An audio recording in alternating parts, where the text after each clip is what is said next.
La gente piensa que quizá McDonald's es una empresa malévola y enorme, pero la verdad es que yo lo utilizo muchísimo en mis ejemplos porque han hecho muchísimas cosas bien. Ellos se han encargado de crear una buena cultura de trabajo, pagan sueldos justos, tratan a los empleados de forma justa e incluso tienen una cosa que creo que no mencionó, que es la oportunidad de crecimiento, porque un cajero puede convertirse en gerente.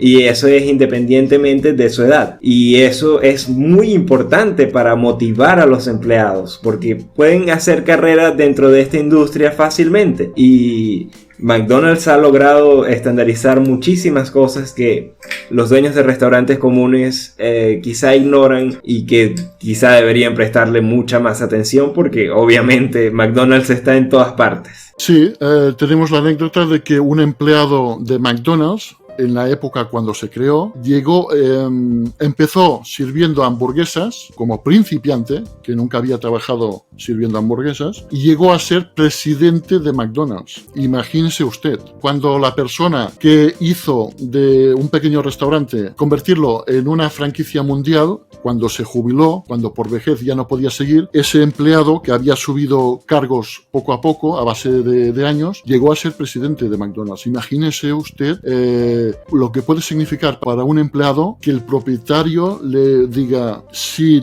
tú eres un buen empleado, si yo puedo confiar en ti, quizá el día de mañana podemos ser socios. Entonces el empleado, el mesero, el cocinero, quien sea, pues ya se toma el trabajo de una forma muy diferente. Si el propietario comprende que tiene los padres que están en la vejez y a lo mejor necesita ir a verlos, o tiene una hija que tiene un cumpleaños, o que tiene que hacer una obra de teatro en el colegio y es muy importante de forma privada, y el propietario entiende que ese empleado tiene cosas privadas muy importantes, incluso más importantes que su propio trabajo, pues claro. Y de la misma manera, si le decimos que si el empleado es un buen empleado y se puede confiar en él, quizá el día de mañana, cuando ampliemos el negocio, puede llegar a ser socio. Incluso si yo soy mucho mayor que él, a lo mejor le dejo el negocio a él. Entonces, claro, el empleado ya se toma el trabajo de una manera muy diferente. Ya no va a buscar un sueldo y ya está, para gastárselo el fin de semana. Es muy diferente. Por eso hago este inciso tan importante de tener un buen equipo de trabajo, y con el salario económico y el salario emocional, porque es que es importantísimo.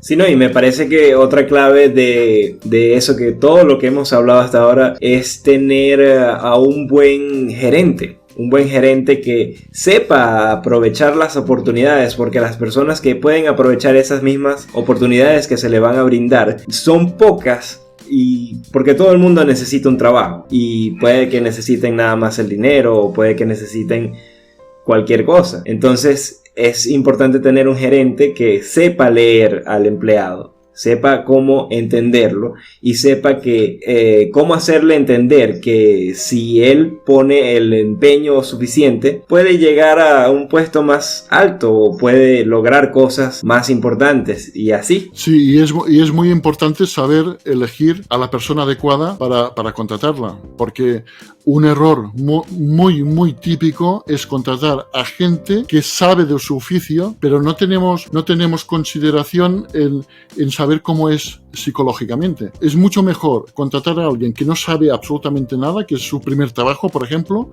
y educarla a nosotros, que además no tiene basura dentro de la cabeza que le ha metido otro restaurante, que ya viene quemado porque lo han maltratado, lo han pagado lo menos posible, ya viene con el chip puesto de que le van a robar y que lo van a explotar.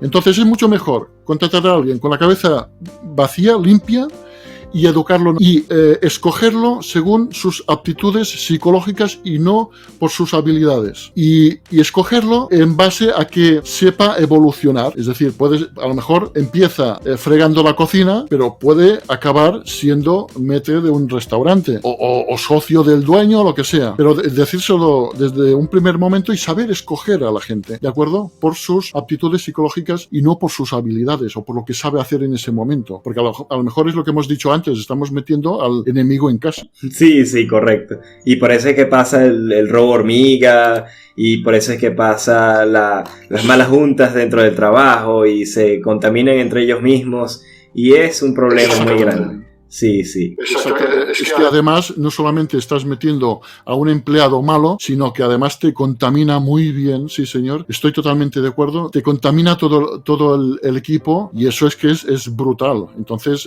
saber elegir al empleado que vas a contratar es primordial.